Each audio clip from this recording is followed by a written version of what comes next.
മദർസയിൽ 6ാം class വരെ പോയ ഒരാളാണ്.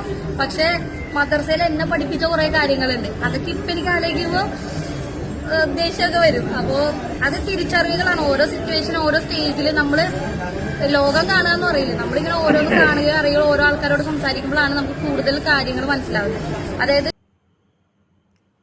പിന്നെ പറഞ്ഞാൽ മതിയാ ദേഷ്യം വരുമെന്നോ? മദ്രസയിൽ അമ്മാതിരി കാര്യങ്ങളെല്ലാം പഠിപ്പിക്കുന്നത്.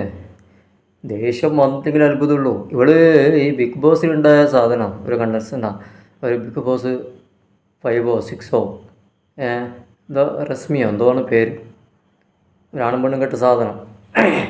ഇവള് മദ്രസ 6ാം ക്ലാസ് വരെ പോയില്ലല്ലേ. അപ്പോൾ അത് വലിയ നാണാണ്, പറയാൻ പറ്റൂല. ഇപ്പോൾ അത് ഓർക്കും ഭയങ്കര ദേഷ്യമാണെന്ന് പറയും.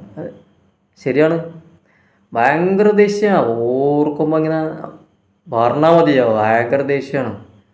ഓർക്കുമ്പോൾ ഇങ്ങനെ അരച്ച് കയറുന്നുണ്ടോ. കാരണം അമ്മാതിരിയല്ലേ മദ്രസ പഠിപ്പിക്കുന്നത്. നിങ്ങളെന്താ പറഞ്ഞു? ഇവിടെ പറഞ്ഞാൽ കറക്റ്റാണ്. കാരണം അത്ര അമ്മാതിരി കാര്യങ്ങളൊന്നും മദ്രസ പഠിപ്പിച്ചു വിടുന്നത് അല്ലേ. ഡ്രസ്സ് എങ്ങനെ മാന്യമായ ഡ്രസ്സ് ധരിക്കണം, സഭ്യമല്ലാത്ത ഭാഷ ഉപയോഗിക്കാൻ പാടില്ല, മാന്യമായി പെരുമാറണം, മാതാപിതാക്കളോട് നല്ല കൾച്ചറിൽ നിൽക്കണം, ഗുരുക്കന്മാരെ ബഹുമാനിക്കണം, അയൽവാസിയോട് എങ്ങനെ നിൽക്കണം, ജാതിയും മതവും ഇല്ലാതെ എല്ലായിടത്തിനോടും ഇതൊക്കെ. പിന്നെ ഖുറാൻ്റെ കാര്യങ്ങൾ, പിന്നെ നിസ്കാരം കാര്യത്തിന് പുറമെ രാജ്യത്തെ ബഹുമാനിക്കുന്ന അടക്കം പല വിഷയങ്ങളും മദ്രസ പഠിപ്പിക്കുന്നുണ്ട്.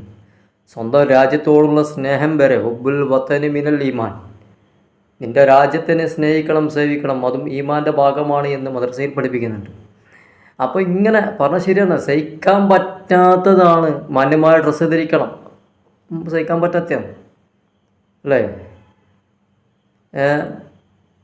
ഏതെല്ലാം മേഖലയിൽ എന്തെല്ലാം രീതിയിൽ പോകണം, എന്തെല്ലാം കൈകാര്യം ചെയ്യണം, ഇങ്ങനെ പലതും ശരിയാണ്. സഹിക്കാൻ പറ്റൂല. ഇയാളെപ്പോലുള്ളവർക്ക് സഹിക്കാൻ പറ്റാത്ത കാര്യങ്ങൾ തന്നെയാണ് മാർച്ച പഠിപ്പിക്കുന്നത്. എന്നിട്ട് മീഡിയക്ക് മുമ്പിൽ വന്നിട്ട് പരസ്യമായിട്ട് പറയാം സഹിക്കപ്പോൾ. അതൊക്കെ ഓർക്കുമ്പോൾ ഇങ്ങനെ അരച്ച് കയറുന്നുണ്ട്. കാരണം എന്താ, ഒരു കാലഘട്ടം അങ്ങനെയാണ്, കുറച്ച് കാലം അങ്ങനെ ജീവിച്ചു. മതം പറയുന്ന പോലെ, ഇസ്ലാം പഠിപ്പിച്ചതുപോലെ പഠിച്ചതുപോലെ തട്ടുവിട്ടിട്ടും മാന്യമായ ഡ്രസ്സ് ധരിച്ചിട്ടും അങ്ങനെയൊക്കെ നിൽക്കുമ്പോൾ എന്തോ ഒരു ഇറിറ്റേഷൻ തോന്നി. അതൊന്നുമല്ല ജീവിതം. ഇപ്പോൾ മതത്തിൽ തള്ളിപ്പറഞ്ഞ് എല്ലാം തള്ളിപ്പറഞ്ഞ് ഞാനിങ്ങനെ ആലോചിക്കും, ഈ പഠിപ്പിച്ച ഉസ്താദ് സമ്മതിക്കണം കേട്ടോ.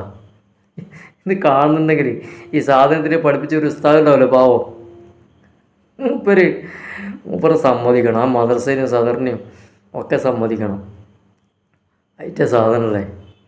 ഇങ്ങനെ കുറേ ഉണ്ട് മരവായകൾ. അറിയില്ലെങ്കിൽ മുണ്ടാടുന്നാൽ പോരെ, എന്താ ചെയ്യുക. ഓക്കെ.